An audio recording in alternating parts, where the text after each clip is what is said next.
Good morning, sir. Good morning, ma'am. Good morning, sir.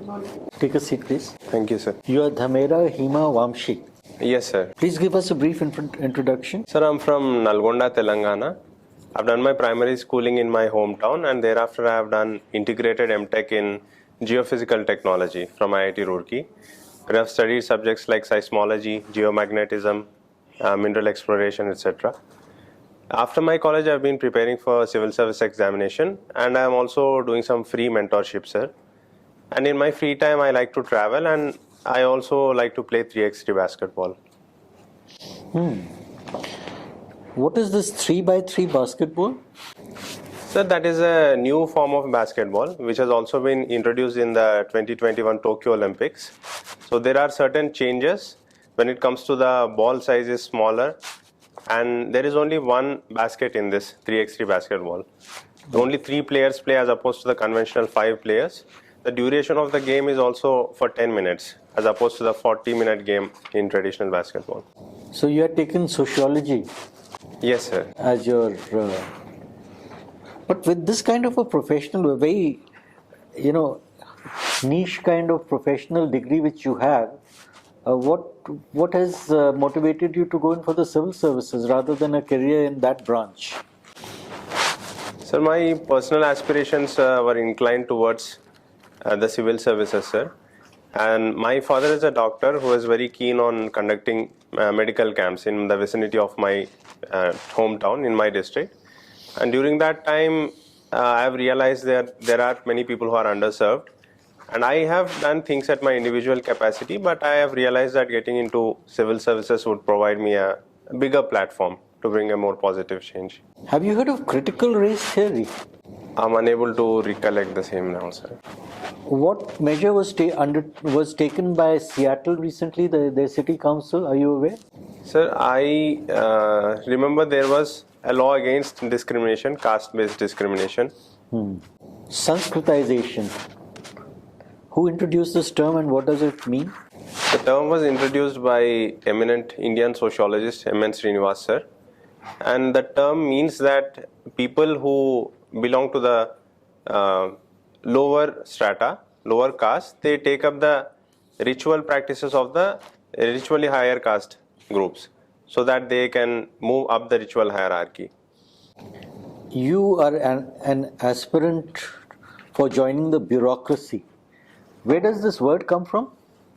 Sir, I'm not exactly sure who coined the word, but I remember Max Weber has given certain traits of bureaucracy. Bureaucracy, the word is a portmanteau word. It comes from, bureau means desk, and cracy comes from the Greek word kratein, to rule. That's how bureaucracy. Okay, sir. Thank you, sir. Now, if I put it before you as a proposition that it is time that the DM be elected, because you see, there's a saying in the northern states that the country is run by the PM, the CM and the DM. And we know that the PM is elected by the people's representatives. The people's representatives then elect MPs, they elect the PM. Similarly, MLAs elect the... Why not have elections at the district level and then elect the DM, maybe the CEO of the Zilla Parishad, and make him the ex officio DM?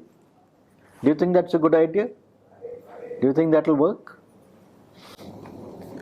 Sir, in my opinion, there are already political executives whom we elect, whom people elect, and there is a need for a permanent executive in the line of bureaucrats who can maintain that stability in policy implementation. So I would not be in much support of that idea, sir. Right, thank you. Thank you, sir. Okay. Hima. Yes, sir. Hima, you're fond of traveling. Yes, sir. Okay, what do you know about the PM's, latest tourism policy initiative?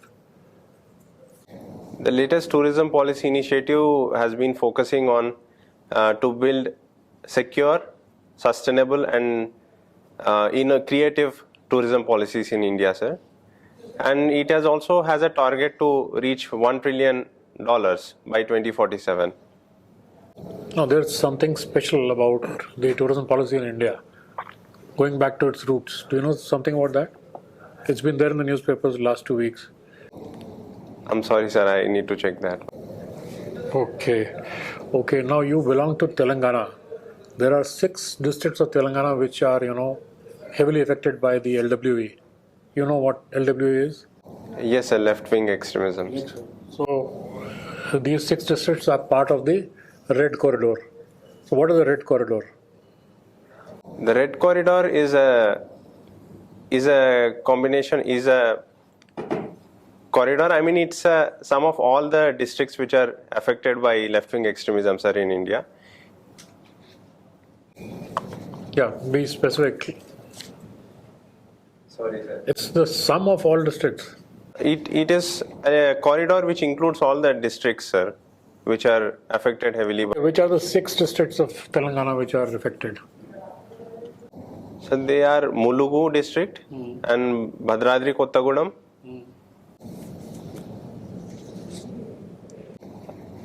I need to check the others, sir. Because supposing you are posted as the SDM of one of these areas after getting into the IAS, what are the main challenges you will face in tackling the LWE extremists? So first thing is we need to ramp up the security measures, sir, in tackling LWE. And one of the challenge we might face is that the people in certain areas, they are in support of the left-wing extremists. That would be a major challenge which any administrator needs to tackle with. So how will you tackle that? So to tackle that, we need to build awareness among people that the government wants to make good for them, and we should also improve the facilities which are provided for them. There should not be any deliverance deficit on the facilities which are promised by the government, and other education, health and basic facilities need to be given to them, sir.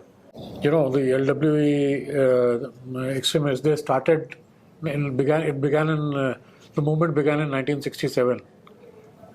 Do you remember by whom? Who were the main leaders? Is it the Naxalbari movement? It is. Yes, sir. Charu Majumdar is one name I can. So it's been spreading since 1967. So now you are proposing that these things should be done. You think in the last so many years nobody has done that? What has gone wrong?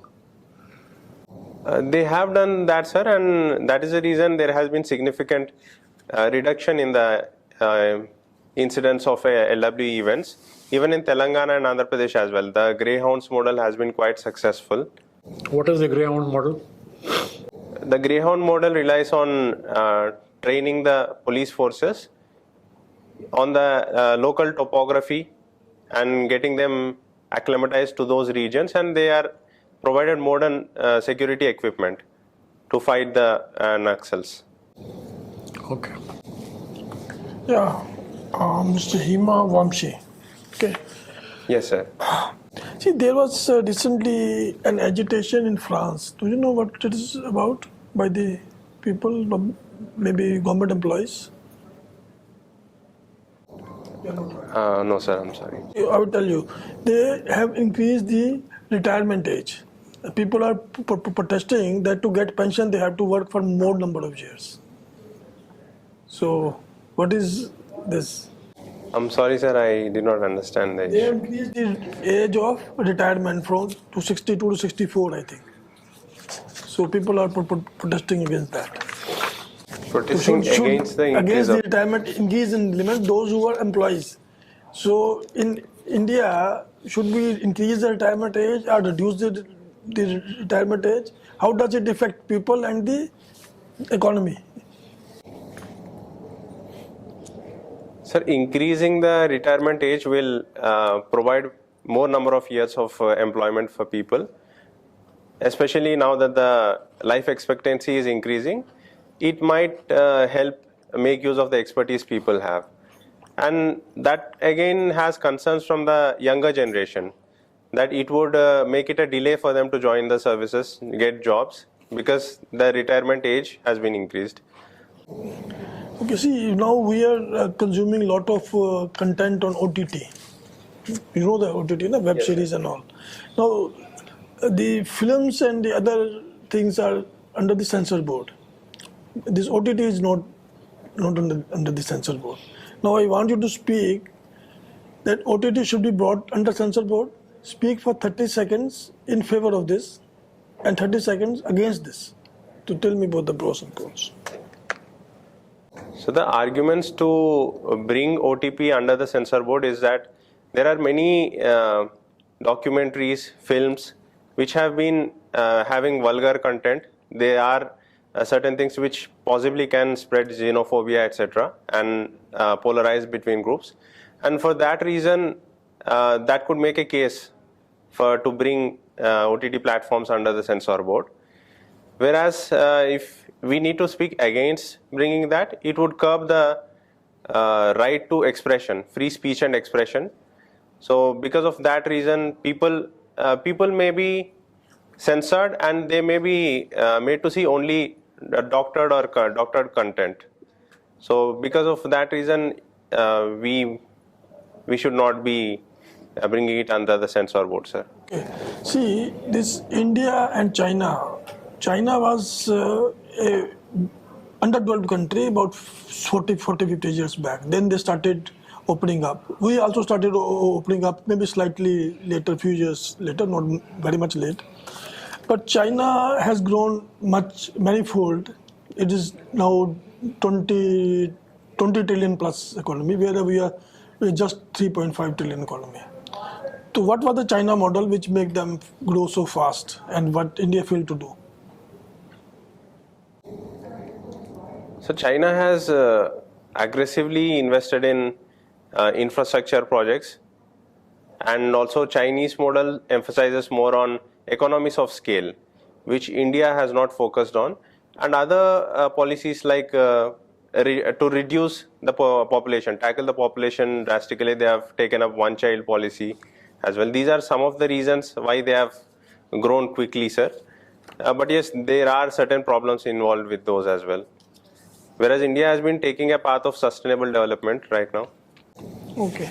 See, there is a famous quote that if you get something free, then you are the product. In what context it is used, and what is the meaning of this?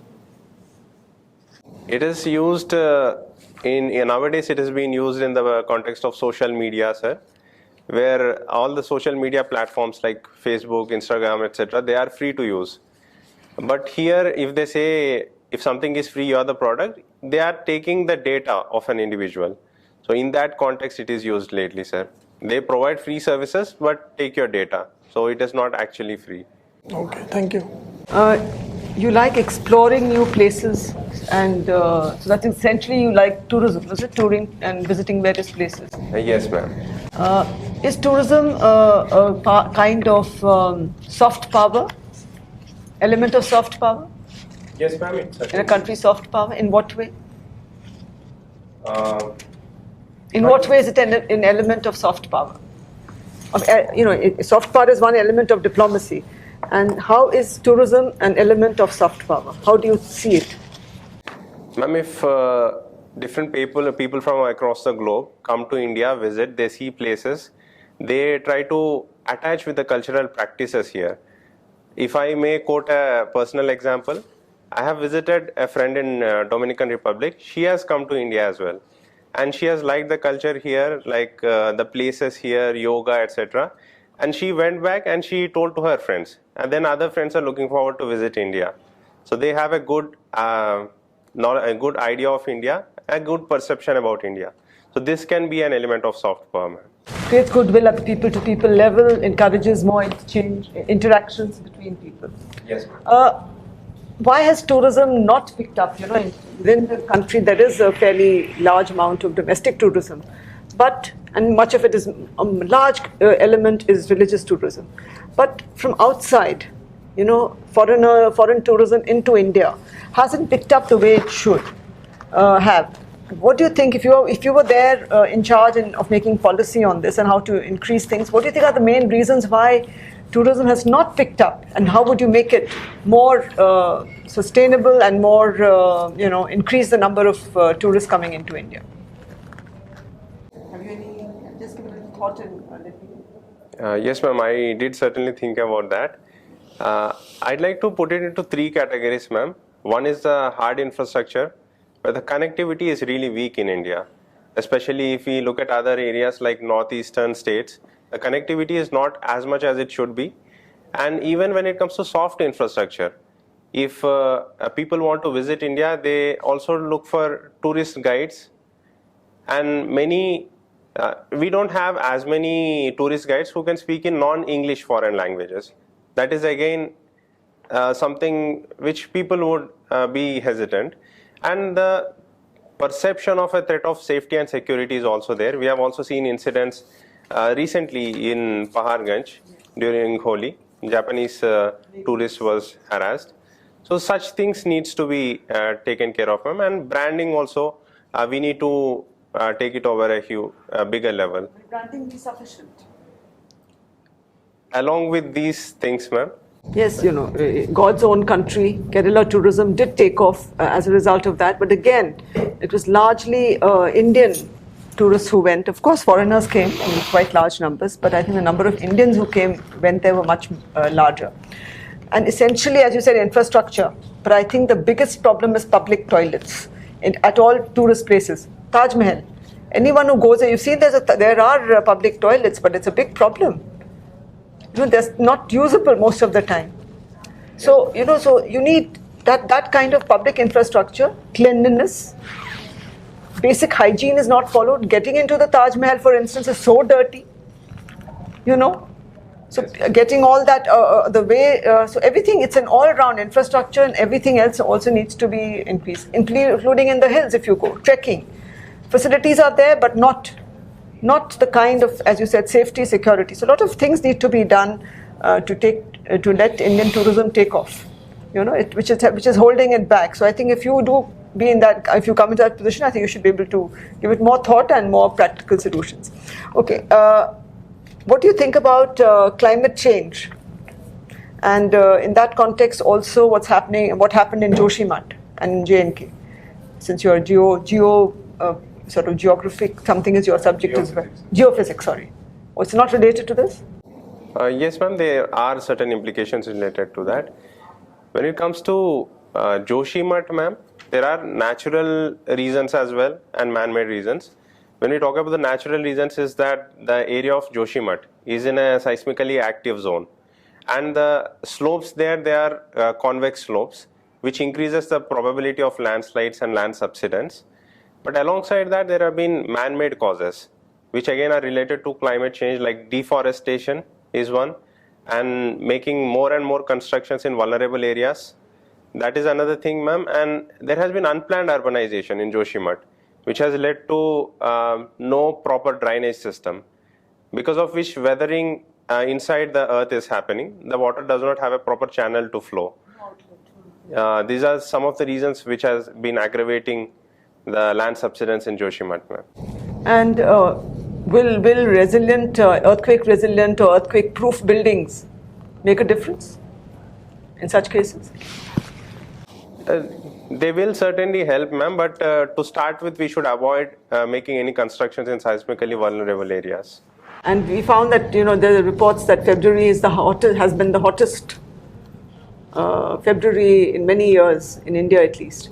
And on the other hand, in the West, in the US, you've had snowstorms and unheard of snowfall in various places, and they've used a lot of terminology, like it's a river storm and things like that they are using. So what is all this happening?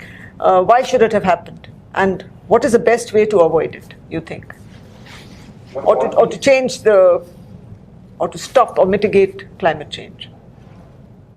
All these things put together are known to be as extreme weather events, and they are considered to be a direct consequence of climate change, which has been because of the unsustainable development practices, like building more and more infrastructure but not giving heed to the environment. And the one key thing which we need to take up is sustainable development, ma'am. We need development, but it should not go beyond the carrying capacity of the environment. That is the key aspect, according to me, ma'am. To live in harmony with nature, essentially, and with the environment. Okay, thank you. Mr. Vamshee, Yes. so there was something about Sambhavana initiative. What is it? It is a Sambhavam initiative, sir. It is to provide free mentorship to students who are academically good but financially weak. It is an initiative by NGO Diya Delhi and Sood Foundation, sir. Where is it located? It is in Delhi, sir, but I work with them online, sir. Okay. So fine. There was news today or yesterday, recent news about Telangana state with respect to Warangal district. What was it? I'm sorry, sir, I did not go through that. About some mega textile park. Have you heard of it? Yes, sir, I did hear it was being established in Telangana. I did not read it in Warangal. What is it related to the scheme, broader scheme? These mega textile parks are being given to certain states like Tamil Nadu, Telangana, Maharashtra. So there are some states. What is the scheme? So it is the Mitra scheme, sir.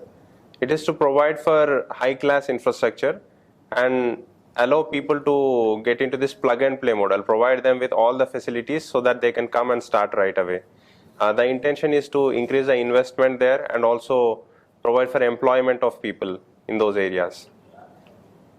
So another current news that's about the banking crisis. What is happening around? So are you referring to the Silicon Valley Bank collapse? Does it impact Indian banking system? Does it have any impact at least? So the banking system collapse in United States also will have lessons for India, sir. That how we need to have sustainable banking practices. No, lessons are fine. Direct impact. Do we have any direct impact? Are Indian banks exposed to their assets and liabilities? I need to look into that, sir. Okay. So there was some contagion. The crisis spread to Switzerland. Okay, sir. What is this? How does this banking crisis spread so fast? I think. Do you see any parallels to the 2007 and 8 crisis?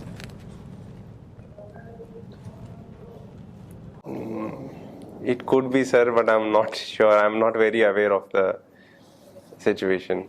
Okay. So you are from Nalgonda. Yes, sir. Yes.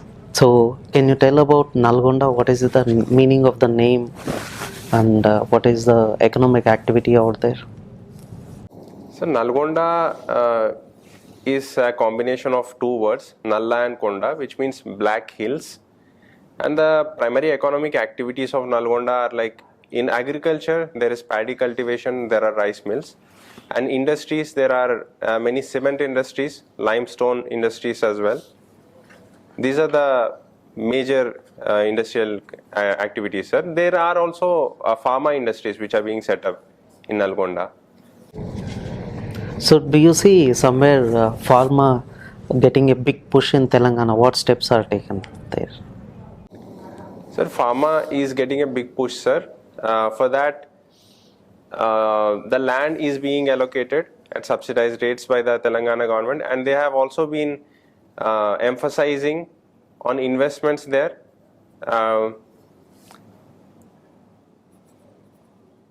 I need to look any further specific provisions, sir. Okay. Son, I think if suppose you're asked to give one most important thing for your district, because the Nalgonda is considered as one of the poorest districts in the state. So what is the first thing that you would do to address this issue? Most significant thing. Sir, I would try to emphasize on the education, sir, in Nalgonda. So as I believe education will have a multiplier effect. So that would be the first thing I would like to address. Okay. So fine, I think, sir, over to you.